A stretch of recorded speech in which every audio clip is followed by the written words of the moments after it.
Marcos capítulo 4, versos 26 a 29. Disse também: o reino de Deus é assim como se um homem lançasse a semente à terra, e dormisse e se levantasse de noite e de dia, e a semente brotasse e crescesse, sem ele saber como. A terra por si mesma produz fruto, primeiro a erva, depois a espiga, e por último o grão cheio na espiga. Mas assim que o fruto amadurecer, logo lhe mete a foice, porque é chegada a ceifa. Queridos irmãos, estamos diante da instrução que Jesus dá a seus discípulos a respeito de crescimento, a respeito de maturidade do discípulo. E ele aqui no quadro fala de parábolas. Por isso o texto começa assim: disse também, porque neste capítulo 4 ele cita várias parábolas e nós destacamos esta para a nossa reflexão de hoje. O reino de Deus é assim. E ele cita um homem que lança a sua semente. Lançando a semente, a vida continua, a sua rotina segue. Ele dorme, acorda, os dias passam e ele nem imagina o que está acontecendo debaixo da terra com aquela semente. Assim, chega o momento que a semente brota e segue uma sequência lógica. Crescimento é através de uma sequência lógica. Há um processo de desenvolvimento e isso envolve toda a história da humanidade e a experiência de cada indivíduo.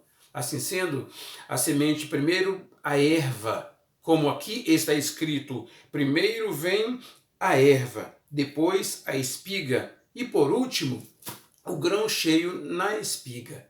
É o processo, até que chega o dia da colheita, o tempo certo. Se a colheita acontecer antes da ocasião, tudo se perde. É como observamos o dia a dia de desenvolvimento. Podemos lembrar de um casulo, por exemplo, a uma lagarta que se recolhe em um canto bem seguro, bem discreto, e tem um casulo que a envolve e ele se desenvolve até o dia que vira uma bela borboleta. Imagine alguém interrompendo esse ciclo, abrindo o casulo fora da hora. Ele nunca verá a borboleta e ela vai morrer. Jesus disse que assim é o reino dos céus. Nós somos cidadãos dessa terra e somos aqui peregrinos rumo à nossa terra principal, rumo ao lar celeste que Jesus preparou lugar para nós. Mas para que isso acontecesse, foi necessário uma semente. E como nas demais parábolas que Jesus apresenta, a semente é a palavra de Deus. A palavra de Deus lançada ao mundo. Uma terra fértil, uma boa semente. A semente verdadeiramente é boa, porque é a palavra de Deus. A Bíblia declara que nenhuma palavra da profecia é de particular interpretação. Mas os homens santos de Deus falaram movidos pelo Espírito Santo.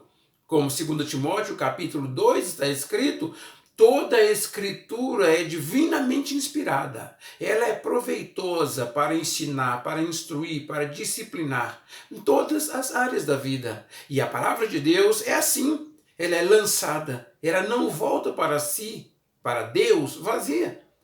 Ela cumpre o propósito para o qual foi designada. Vem a palavra de Deus e ela é anunciada em tempo e fora de tempo, em todas as circunstâncias, em todos os lugares, e ela cumpre o seu propósito. A palavra é perfeita, é a palavra de Deus, não volta vazia. Mas o terreno tem sofrido deterioração. O terreno tem sido maculado desde que o pecado entrou no mundo. Veio a maldição, veio a desobediência, e assim o terreno passou a produzir espinhos. Lógico que aqui, como na parábola, é uma figura, o terreno é o coração humano. E a Bíblia declara que o homem por si só, por sua própria natureza, é pecador. Todos os intentos do seu coração é maligno, e mesmo aquele que procura fazer o bem, acaba fazendo o mal, não consegue fazer o bem, porque todos pecaram e estão destituídos da glória de Deus. estão separados da glória de Deus e são pecadores por herança e são pecadores por experiência própria, por escolha própria. O interesse do homem é sempre maligno, não há ninguém que entenda, não há ninguém que busque a Deus. Todos se extraviaram e juntamente se fizeram inúteis. Por isso, as ações humanas são sempre duvidosas, são sempre para o mal. Mesmo nesse tempo, quando a palavra de Deus vem sendo anunciada em todas as circunstâncias, aqueles que têm conhecimento, aqueles que têm frequentado a igreja, aqueles que têm recebido a palavra de Deus, ainda vivem inconstantes, indiferentes às verdades de Deus. Numa época desta, meus irmãos, quando tudo indica que o fim se aproxima, temos muitas pessoas ainda sem compromisso, ainda precisando tomar uma decisão. Pessoas que já foram inclusive batizadas em igreja e vivem como se nada estivesse acontecendo. Vivem por si, por seus próprios interesses, por sua própria vontade e negligenciam o propósito de Deus. São rebeldes quanto às instruções da palavra de Deus. É o que temos visto a cada dia. E agora estamos diante desse desafio. A palavra de Deus é imutável, ela permanece para sempre, ela vem cumprir o propósito, mas o coração humano é uma terra que chega a ser improdutiva e a semente é lançada. É necessário um semeador. Por isso, Deus chamou discípulos. Quando Jesus veio ao mundo, ele deu-se a si. Ele morreu na cruz, ele ressuscitou para garantir salvação. E ele chamou pecadores para, transformando a vida deles, ele pudesse transformar o mundo. O mundo precisa ser mudado. O mundo precisa ser transformado. E nós somos chamados para isso. Mas não podemos perder o rumo. Porque para transformar o mundo, precisamos transformar o indivíduo. É a responsabilidade pessoal que cada discípulo precisa cumprir como mensageiro de Deus, como semeador da semente, a boa semente, a palavra de Deus, e que o pecador precisa abrir o coração para receber uma decisão pessoal. Se cada indivíduo prega o evangelho, e se cada indivíduo aceita o evangelho, o mundo por si só vai ser transformado. Não o contingente físico, mas indivíduo por indivíduo, a qualidade de vida muda perfeitamente, sem necessidade de reações, protestos e demandas. É a pregação do evangelho. Desta maneira, meus queridos irmãos, precisamos assumir a responsabilidade como semeadores, como discípulos de Jesus. E o coração do homem está endurecido para tais coisas. É necessário pregar, é necessário orar, é necessário convidar para que venham ao conhecimento da palavra de Deus. E é tudo num processo. É necessário o novo nascimento. O pecador precisa nascer de novo, numa experiência de fé, num encontro pessoal com Jesus, numa experiência de decisão e compromisso de seguir o Mestre como sendo Ele o seu Senhor. É ter Jesus como Salvador, é segui-lo e aprender dele fielmente. É o novo nascimento que opera isto. E a vida do pecador é modificada, é transformada. A sua natureza é moldada conforme a natureza de Cristo. O seu desenvolvimento é à medida de Cristo. É necessário nascer de novo. E se você nasceu de novo, tudo é diferente. Tudo muda. E a cada dia existe mudança, porque o crescimento é no dia a dia, imperceptivelmente. É o que a parábola diz. A semente é lançada na terra, no coração, e o crescimento acontece. As pessoas vão perceber quando brota a erva. Daí a pouco vem a espiga e depois o grão para a colheita.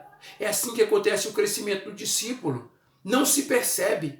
Quando você presta atenção, você vê que suas atitudes anteriores mudaram, seu pensamento mudou. Agora você olha com simpatia para as pessoas. Agora você mudou seu comportamento em relação aos da sua casa, em relação à igreja. Você percebe que está mais dócil. Você já não é agressivo, mais arrogante. Vive com humildade e dedicação. E você já tem no coração a palavra de Deus e é comprometido com a igreja. É o crescimento do discípulo. Então é num processo que vai acontecendo até o dia da colheita. Isto é, está proposto que sejamos semelhantes a Cristo, crescendo de glória em glória, de fé em fé, crescendo à medida da estatura de Cristo. É um crescimento invisível, mas que influencia o pecador. Assim, o semeador sai a lançar a semente e encontra o pecador e lhe fala de Jesus. Quando evangelizamos alguém, nós não percebemos o que acontece no coração daquela pessoa.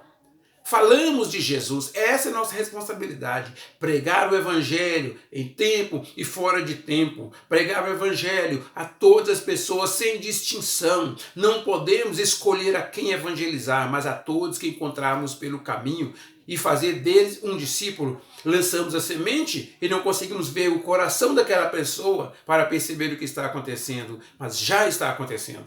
Deus já está operando naquela vida, Deus já está agindo naquele coração, mas nós não percebemos. Por isso diz a Bíblia, não julgueis para que não sejais julgados. Com a mesma medida que você mede os outros, você vai ser medido.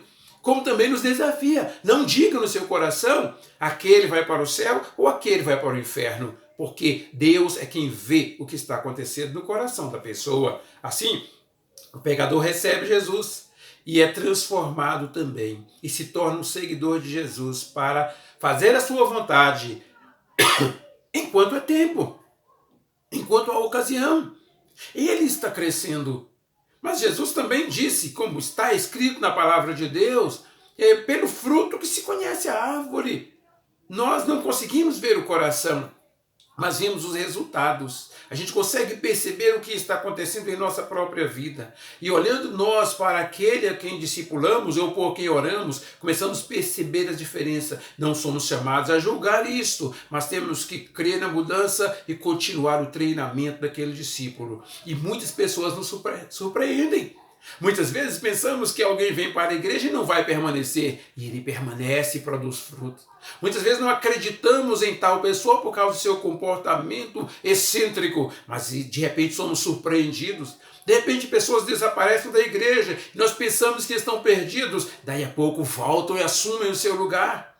Sim, o reino de Deus é dessa forma, é como a semente lançada à terra, ela vai se desenvolvendo e ninguém está sabendo o que está acontecendo debaixo da terra. Daí a pouco brota a erva, daí a pouco a espiga, daí a pouco o fruto cheio na espiga. É assim que o pecador se desenvolve também. Precisamos olhar com mais simpatia para as pessoas ao nosso redor. Precisamos prestar atenção nelas e anunciar-lhes o evangelho. Nós não sabemos exatamente o que está acontecendo. Meus queridos irmãos, crescimento, maturidade passa por aí. E nós temos que observar o exemplo de Jesus Cristo. Vamos, portanto, olhar ao redor, as pessoas com quem convivemos e começarmos a pensar, Deus está fazendo uma obra muito especial na vida de cada um. Nós não estamos vendo, mas Ele está fazendo. Deus está fazendo uma obra muito especial em nossa vida. Nós não estamos vendo, mas Deus está fazendo.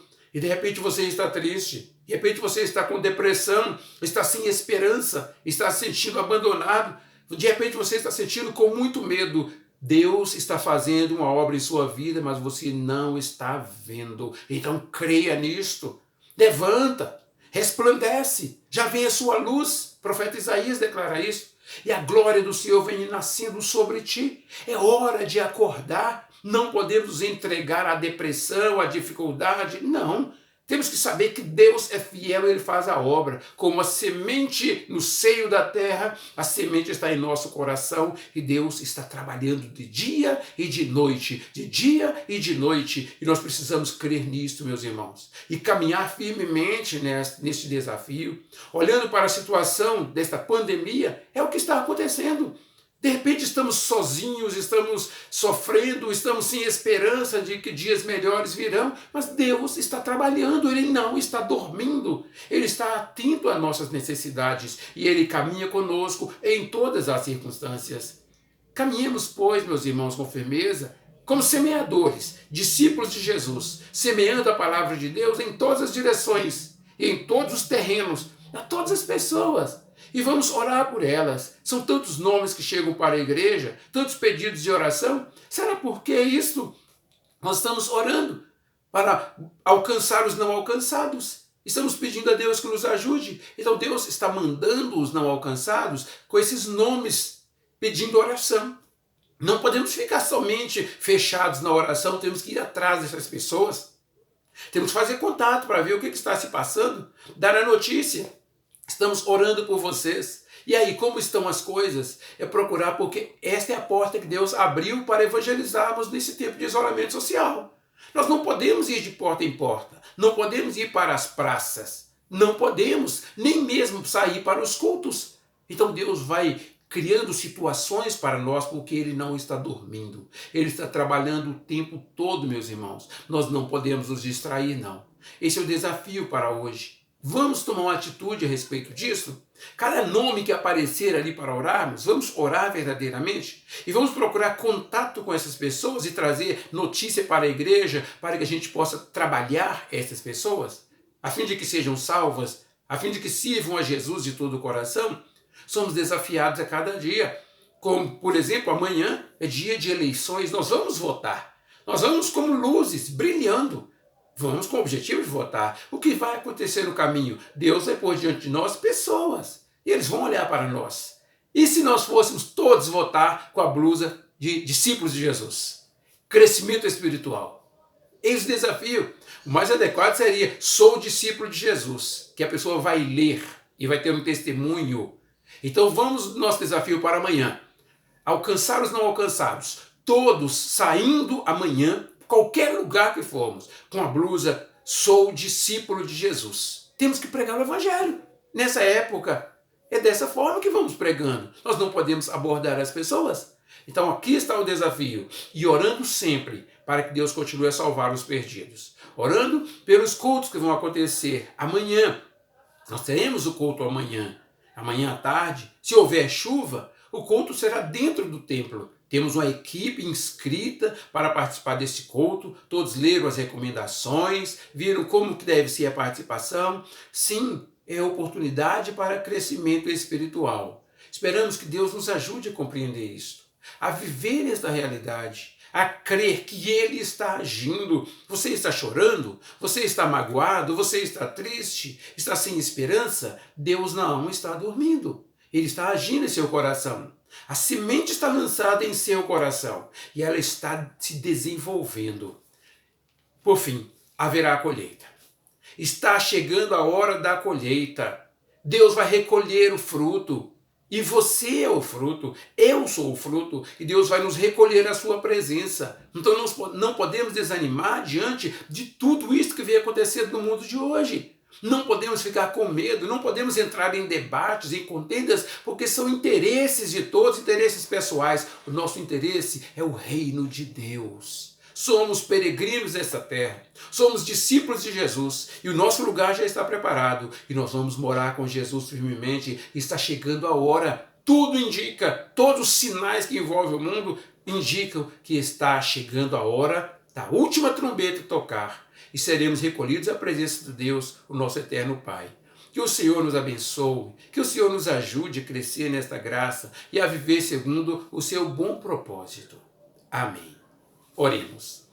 Pai glorioso, estamos na Tua presença com ações de graças e a Tua palavra nos conforta e nos encoraja. Somos Teus filhos, somos Teus discípulos e queremos caminhar com firmeza. Então guia-nos, Deus, conforme a vontade do Senhor. Dá-nos a ousadia para pregarmos o Evangelho nesta época tão difícil e dar-nos a convicção, segurança de que o Senhor age por nós, age em nós. Ainda que alguns momentos difíceis apareçam, nós cremos que o Senhor está agindo em nosso coração. Ainda que não vejamos imediatamente os resultados, cremos que o Senhor é fiel e presente em nosso dia a dia. Nós oramos pedindo que abençoe a todos que participaram desta mensagem, que o Senhor faça uma obra muito especial em cada coração, que cada um seja despertado para saber que o Senhor está agindo em cada coração e que cada um assuma o compromisso de servir ao Senhor como discípulo de Jesus. Amém.